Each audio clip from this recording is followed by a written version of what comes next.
Olá, é com muita alegria que hoje a gente está aqui para dar seguimento à nossa jornada rumo a esse casamento espiritual, né? As sétimas moradas é o casamento espiritual e hoje chegamos às sextas, então estamos bem pertinho, né? E antes que a gente comece, vamos invocar o Espírito Santo para que a gente possa aproveitar, beber o máximo desse momento, né? Para que a gente abra os corações, a nossa inteligência e quebre todas as resistências, para que a gente realmente possa ouvir atentamente aquilo que o Senhor quer nos falar.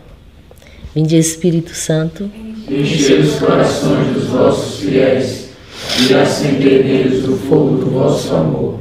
Enviai, Senhor, o vosso Espírito, e tudo será criado, e renovareis a face da terra. Oremos. ó Deus, que instruíste os corações dos vossos fiéis, Com a luz do Espírito Santo, fazei que apreciemos retamente todas as coisas, segundo o mesmo Espírito, e gozemos sempre de sua consolação. por Cristo Senhor nosso. Amém. Ok, sextas moradas. São as moradas do encontro com o sagrado, né?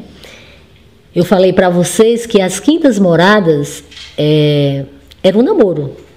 Era aquele momento onde o Senhor estava querendo nos conquistar, né? E aí ele estava assim nos cercando, fazendo mimos, né? Nos presenteando com coisas, sensações agradáveis, né? Ou seja, ele estava realmente querendo nos encantar e conseguiu. Conseguiu de tal forma que agora, nas sextas moradas, a gente vai noivar com ele. São as moradas do noivado. E o noivado quer dizer o quê? Um namoro aprofundado, né? Quer dizer, é algo mais comprometido. É quando a gente realmente diz assim, não, eu acho que eu quero realmente casar com esta pessoa, né? E a alma realmente se decide não ter outro esposo a não ser Jesus. Ela está decidida, diante de tudo aquilo que ela já vivenciou, das sensações e das promessas iniciais de um namoro, ela disse, eu acho que vale a pena. Só que aí, quando ela se decide a isso, parece que o noivo vai fazer uma brincadeirinha com ela, diz assim, não vai ser fácil assim não. Não vai ser muito fácil como você pensa. E aí ela, de tanto desejar, ela tanto querer estar com ele, parece que ele se ausenta. E aí ele some. Cadê meu noivo, né?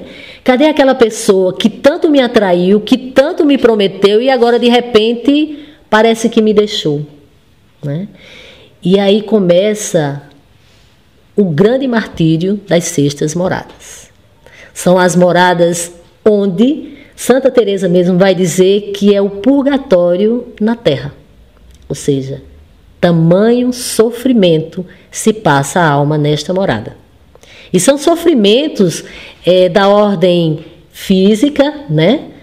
Como grandes doenças, são assim, doenças bem sofridas, como também morais, psicológica, porque ela vai ser perseguida, e também espiritual, porque exatamente espiritual essa sensação de que Jesus saiu de cena, não mais está querendo nada com essa alma. E aí essa alma quer demais, deseja demais sua presença e, no entanto, o noivo não corresponde, né? Então imagina o que é você estar apaixonado por alguém, você namora alguém, se apaixonou, fez planos de casamento e tal, e de repente essa pessoa chega para você e não quero mais. É sofrido, né? Não sei se vocês passaram por essa experiência, mas quem se apaixona e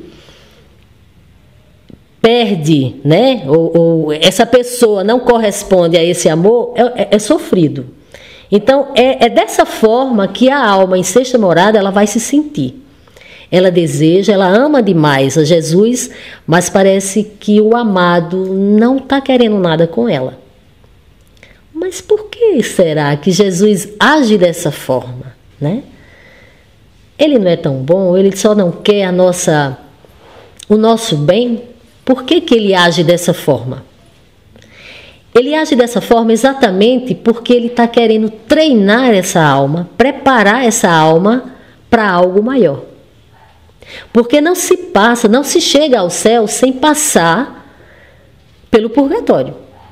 As pessoas que morrem na graça, mas ainda em pecado, ainda não estão purificadas, vão ter que ficar no purgatório. Essa é a nossa fé, né? A nossa igreja, ela diz isso, ela nos ensina isso. Da mesma forma, se essas almas que se santificam aqui, se ela realmente quer avançar e ter um grau de santidade, de união com o Senhor, é preciso passar pelo purgatório em terra. E esse purgatório é exatamente a sexta morada. Então, é muito sofrimento.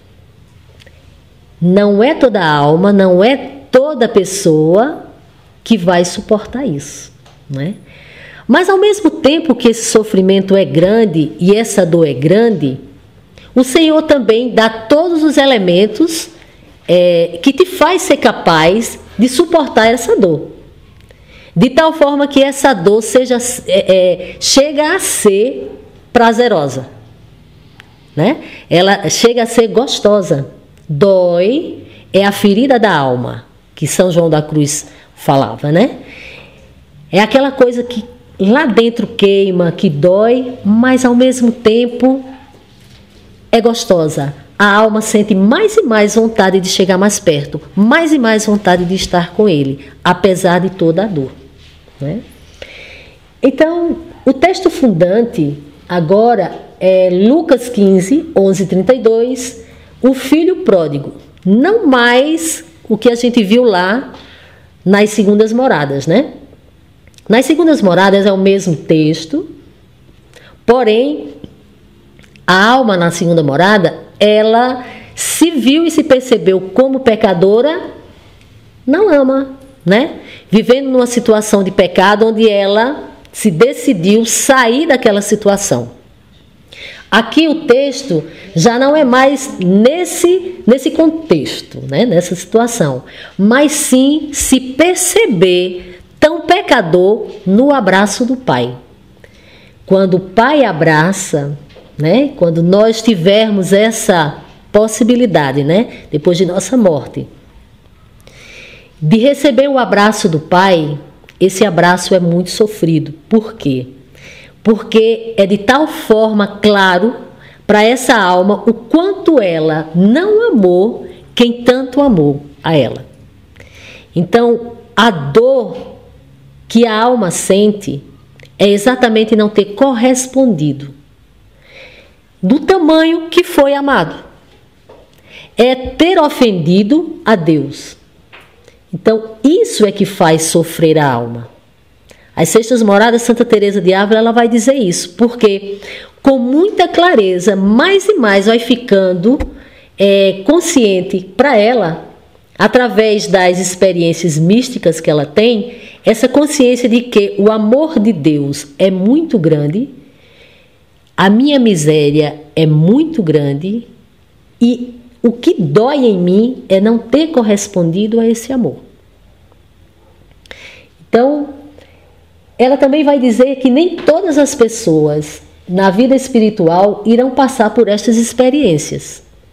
São experiências assim que a gente só ouve falar realmente dos santos, porque quem chega às sextas e sétimas são santos, né?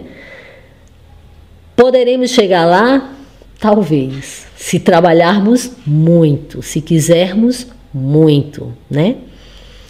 Mas mesmo que queiramos, mesmo que cheguemos lá, a gente só vai ter essas experiências se for da vontade de Deus, porque não é opção nossa. E aí Santa Teresa também vai dizer que nós não devemos desejar isso. né? Isso não cabe a nós dizer, ai Senhor, eu queria tanto ter aquelas experiências que os santos têm, aquelas experiências místicas, que já eu vou descrever aqui como as locuções interiores, êxtases, voo do espírito, júbilos, visões intelectuais, visões imaginárias. São experiências que somente os místicos vivenciam, mas que a gente não pode e nem deve. Não pode, não é bem isso que ela diz. Ela diz, não deve, a gente não deve pedir para passar por essa experiência. Por quê? Porque Deus é quem tem o melhor para mim. Ele é que sabe o que é melhor para mim. E tudo que Ele me dá é o suficiente para a minha salvação. Então, se Ele não me dá essas experiências, louvado seja Deus, não tem problema. O que ela vai dizer é que eu preciso sim sempre trilhar o caminho das virtudes. Buscar trilhar o caminho das virtudes, isso sim é uma via de santidade, né? E com certeza chegarei à união com Ele. E se eu trilhar e persistir, chegarei também às sétimas moradas. Qualquer pessoa poderá chegar, né? Se assim se esforçar, se Deus o desejar e der esta graça. Dependemos da graça dele. Porém, estas experiências místicas é para poucos, né?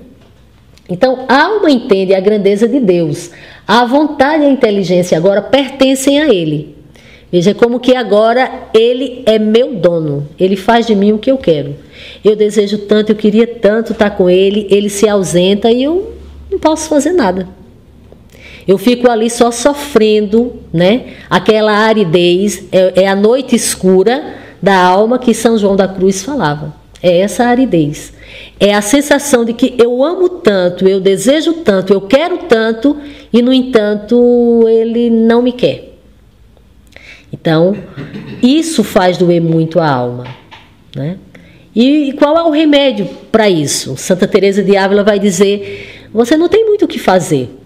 É esperar pela misericórdia de Deus e amar.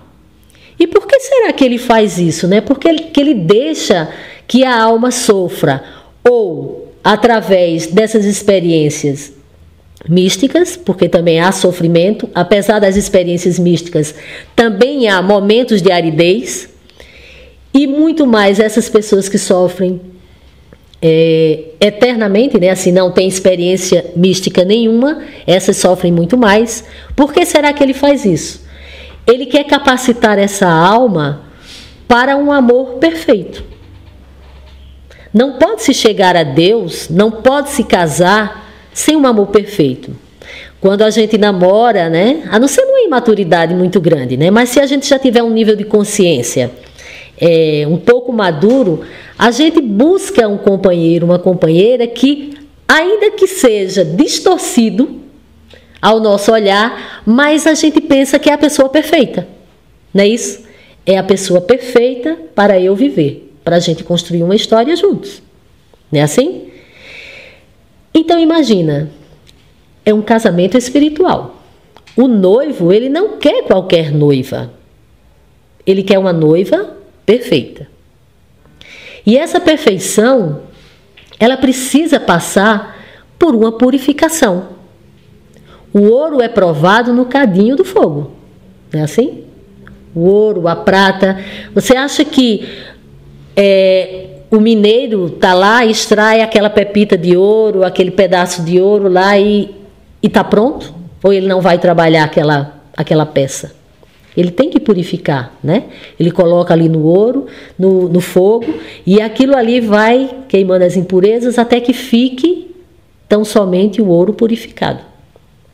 A nossa alma precisa passar pelo cadinho do sofrimento, pelo cadinho do fogo espiritual. Porque senão eu não tenho condição de me apresentar como noiva perfeita. Ele quer uma noiva perfeita. Essa alma tem que estar perfeita nas sétimas moradas. Então, apesar de passar pelo fogo do sofrimento, ele me dá todas as condições de eu não recuar. Eu já estou tão decidida a me casar com ele que essa dor me é suportável, né? Dói e ao mesmo tempo é prazerosa. Dói e ao mesmo tempo eu estou decidida, e ele me dá esses elementos mais e mais.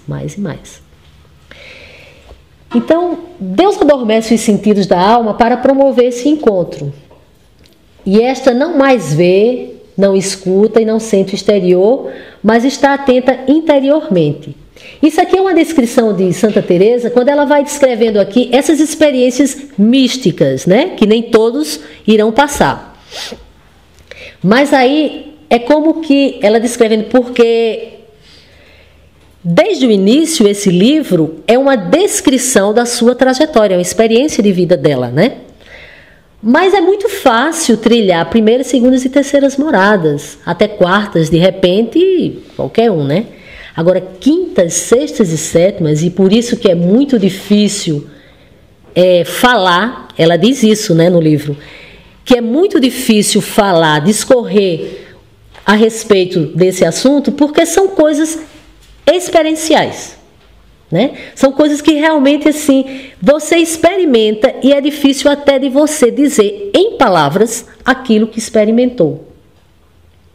É tão difícil que, assim, nas experiências que ela tem, como nas locuções interiores, por exemplo, ela escuta essa palavra, mas é uma escuta bem aqui, não é uma voz assim como vocês estão me escutando, né? Mas é aquela certeza, é uma voz que ela tem no intelecto, né? Não é sensível. Da mesma forma, o êxtase, o voo de espírito, né? Porque o voo do espírito é como que assim, a alma sai do corpo, é como que ela desmaia, perde todos os sentidos adormecem e ele puxa essa alma para visitar, né? É como que assim, vem ver a casa que eu estou preparando para o nosso casamento, e aí ele vai mostrando ali algumas coisas, e ela rapidamente, são experiências muito rápidas, ela fala, né? Mas é como que ela chega lá e ela vê, inclusive ela disse, ela fala no livro que uma vez visitou a casa de uma condessa lá, e ela entrou naquela sala e viu muitas coisas, muitos vasos nobres, umas coisas assim tão bonitas naquele ambiente, né, que impactou. Ela ficou assim encantada com tudo que viu. No entanto, quando ela sai, ela perde logo a noção dos detalhes. Não dá para ela descrever tudo que viu lá, só diz, não, é lindo. Era tudo muito bonito, organizado. Da mesma forma, essa alma, ela vai ter essas experiências místicas, ela vai se encontrar, vai ver a beleza, tanta coisa, mas ela não consegue, quando torna, né, quando ela vem e acorda, ela não consegue descrever em detalhes tudo o que viu. É um pouco aquilo que São Paulo também fala, né? Os olhos jamais contemplaram o que Deus tem preparado, né? Os olhos jamais contemplaram aquilo que Ele tem para nos dar. É muita coisa, é algo assim indescritível. Tudo que você disser fica aquém daquilo que foi visto realmente, né? Então, assim, isso eu estou dizendo o que ela disse, né? Porque, claro, eu não vivenciei isso, nós não vivenciamos. Mas ela acha importante descrever isso, falar dessas coisas, porque ajudam as pessoas que, porventura, vão trilhar esse caminho. O que não é impossível. Pode sim acontecer. E aí as pessoas podem ficar confusas. Por quê? Porque mesmo passando por essas experiências aqui, e essas experiências vêm sim da graça de Deus, o inimigo pode também fazer algo parecido, né? Parecido, e pode lhe enganar. E aí então ela tem sempre essa preocupação de dizer, olha, cuidado para não se confundir. É preciso estar atento aos sinais para que você possa discernir se foi de Deus ou se foi do inimigo. Então ela vai dizer que todas essas experiências, né, que ela vai vivendo, como o êxtase, locuções interiores, voo do espírito, júbilos, visões intelectuais, tudo isso que é místico, O inimigo pode sim querer fazer igual. E como é que você vai saber se é de Deus ou não? Ela disse, quando vem de Deus, ele te dá a capacidade de realmente aprender aquilo ali, né? Ficou marcado. Ela é uma coisa mais perene. E outra, a paz. Só Deus tem a capacidade de deixar sua alma quieta, em paz. Já o inimigo não. Quando ele promove isso, rapidinho isso acaba, ele não tem essa capacidade de deixar a coisa mais perene. E outra, a inquietação. Por quê? Porque a gente está se aproximando lá do íntimo, né, da nossa alma. A gente está nas sextas moradas. Quem está nas sétimas? É o próprio Senhor, né? Então, é algo tão íntimo, que só quem acessa é Ele. O inimigo não tem essa capacidade de acessar, né? Então, certas experiências, ele tenta imitar, tenta enganar, mas ele não consegue. Uma outra coisa que ela vai dizer, que você pode distinguir, é que nessa experiência aqui, ela está falando muito dela, né? Nessa experiência aqui das graças místicas, a pessoa que vivencia, ela não fica, vamos dizer, orgulhosa, se achando melhor que os outros. Não, ela vai cada vez mais reconhecendo que isso só acontece porque Deus dá essa graça. É Deus que faz isso acontecer, né?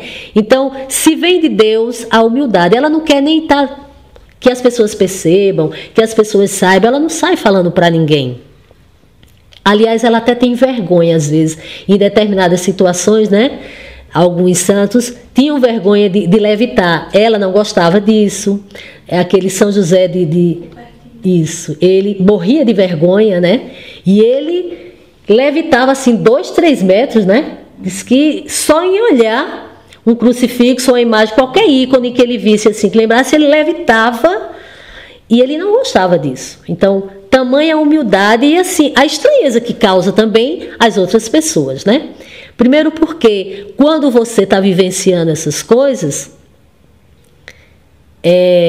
você vai sofrer aí também perseguições, né? Então, olha como quer ser santo, só quer ser melhor que o outro, e aí faz isso para se mostrar, está querendo enganar a si e aos outros. Ela vai dizer tudo isso no livro, né? Vai dizer, olha, cuidado, até mesmo os confessores, né?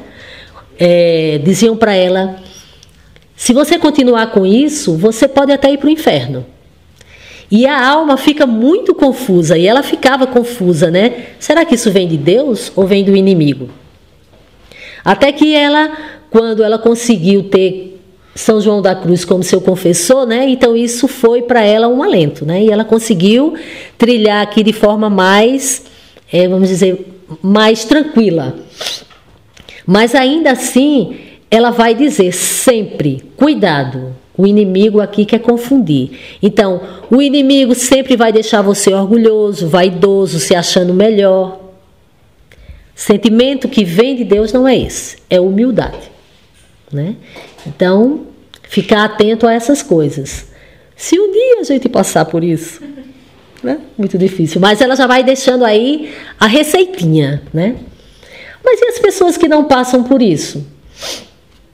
Bom, ela vai dizer, se não passar por essas experiências místicas, né?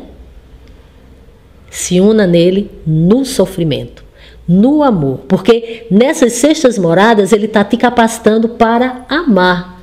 Amar com perfeição. Como é amar com perfeição? É amar com amor que Jesus nos amou, né? Sem condição nenhuma, sem cobrar nada. Ele deu a vida dele por cada um de nós, sem que nós merecêssemos, né? A gente não merecia, mas ele deu esse amor. Então ele está ali nos preparando para isso, para que o nosso amor se purifique e fique de tal forma parecido com o dele.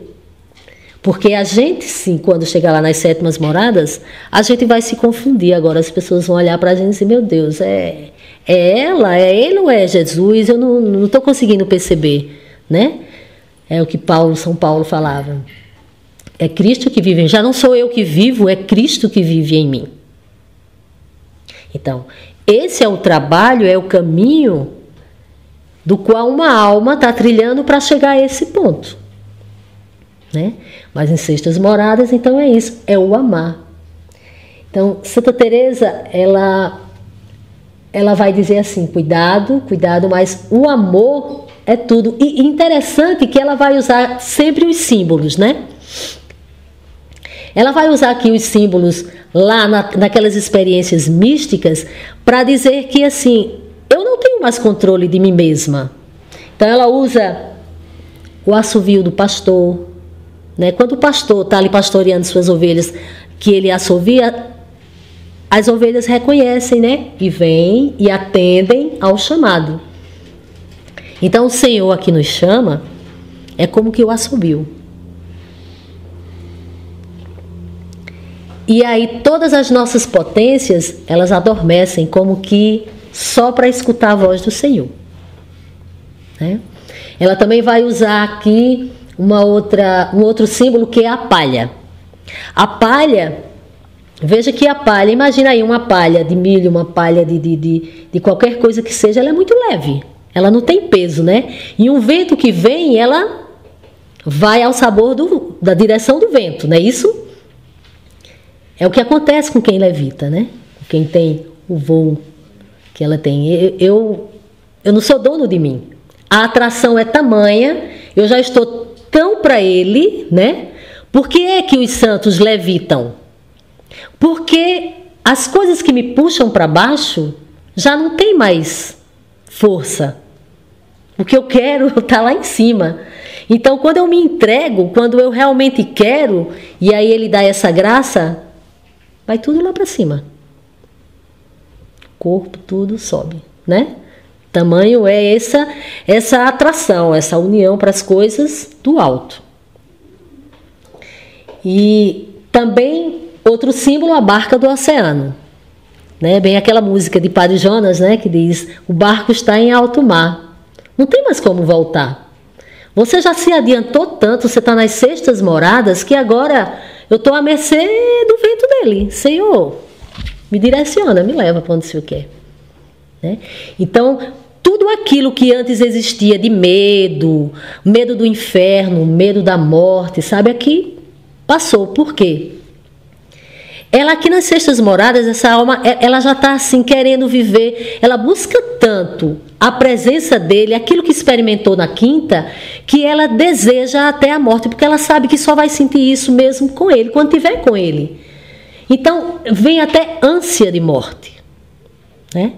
É tanto que naquela poesia lá de Santa Teresa, ela vai dizer, morro porque não morro. Não é isso? Então, assim, eu queria morrer porque eu queria estar com ele. Então, aquela ânsia, aquela vontade de estar com ele, eu não tenho mais medo de morrer, eu não tenho medo do inferno. Pelo contrário, o que eu tenho medo é o quê? É de ofender a ele. Porque agora está muito claro que eu não sou nada. Ela aqui vai dizer assim, o autoconhecimento, né, que vem acompanhando em todas as moradas. Aqui o autoconhecimento é como que chega no pico, né? Vai dizer assim, olha, aqui eu sei claramente quem é Deus na sua grandiosidade e eu que não sou nada. E nessa grandiosidade é a verdade que Teresa diz, a verdade é a humildade, né? Filha da humildade. É a humildade de me reconhecer nada, totalmente dependente dele. Então, se eu dependo dele, se eu não sou nada, Senhor, faz de mim o que tu queres, porque eu estou na tua mão. Então, não dá mais para voltar, né?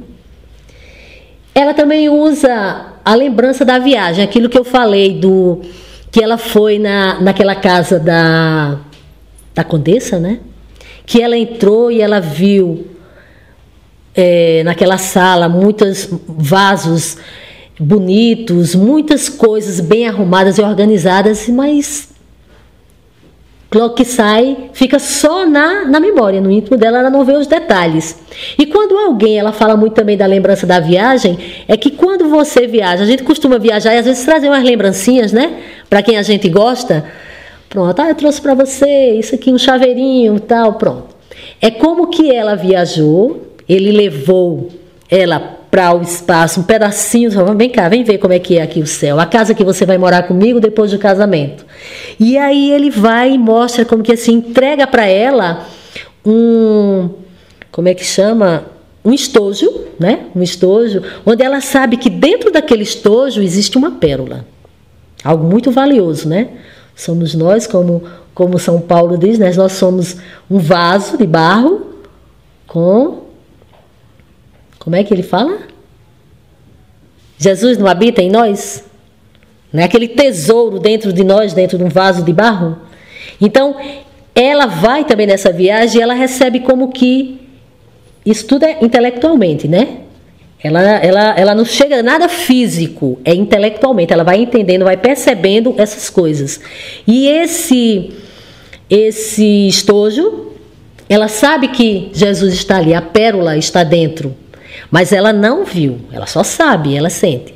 Mas tem uma hora que ele vai e ele abre e mostra, olha, aqui. E ela viu tudo aquilo ali, mas rapidamente fecha, né? E isso vai aumentando nela sempre a vontade de estar junto, de estar com ele. E aí ela volta e quando ela descreve isso, vai dizer, olha, eu não sei. Eu só sei que é assim. Mas você viu? Aí os confessores perguntam, mas então me diga como é a face de Jesus, como é que ele é? Vai descrevendo. Não, eu não sei. Eu só sei que era ele. Chico.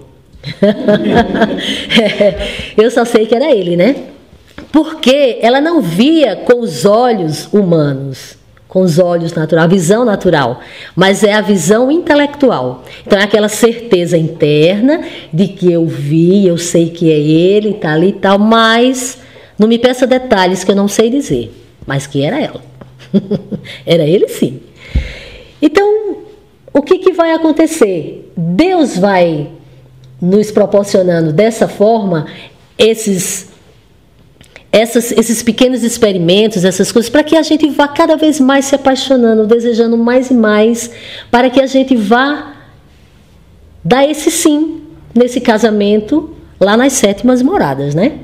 E aí ela vai dar assim uns conselhos. Olha, é bom procurar alguém que já tenha trilhado por caminho semelhante, que compreenda o processo, porque fica muito difícil você vivenciar essas coisas e aí não ter com quem partilhar, né? E aí por isso que também ela fica muito nas 6ª moradas desejosa de quê? Da solidão. Eu quero solidão porque ninguém me entende, né? Eu não curto mais essas coisas aqui, mas também não tenho ninguém, mas e aí aquela solidão, e ela deseja, né? Deseja morte, deseja solidão, mas ao mesmo tempo Deus vai provocando nela, vai colocando nela, dentro dela, desta alma, uma capacidade enorme de amar o outro. Então ele está ali lhe preparando, lhe treinando para a prática da caridade, né? Porque o verdadeiro amor é para o outro, né? Amar o outro. Jesus fez, prova de amor maior não há que dar a vida pelo irmão, não é isso? Então Jesus deu a vida dele, o seu amor na cruz. Não necessariamente faremos isso, né? Mas a gente precisa sim se doar e amar para o outro, né? Então é aí que ele está nos capacitando nas 6ª moradas, passando por esse fogo do sofrimento, da aridez espiritual, porque ela diz que é muito sofrimento externo e interno.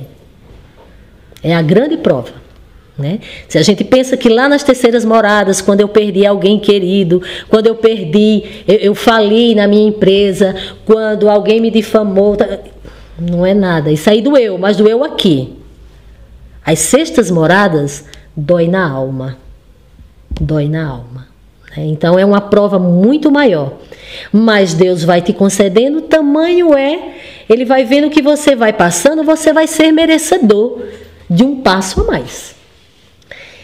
Então é bem isso que a gente vai vivenciando, contando com a graça dele, né? Esperando realmente que a gente consiga, quem sabe um dia, chegar às quintas, sextas e sétimas, né?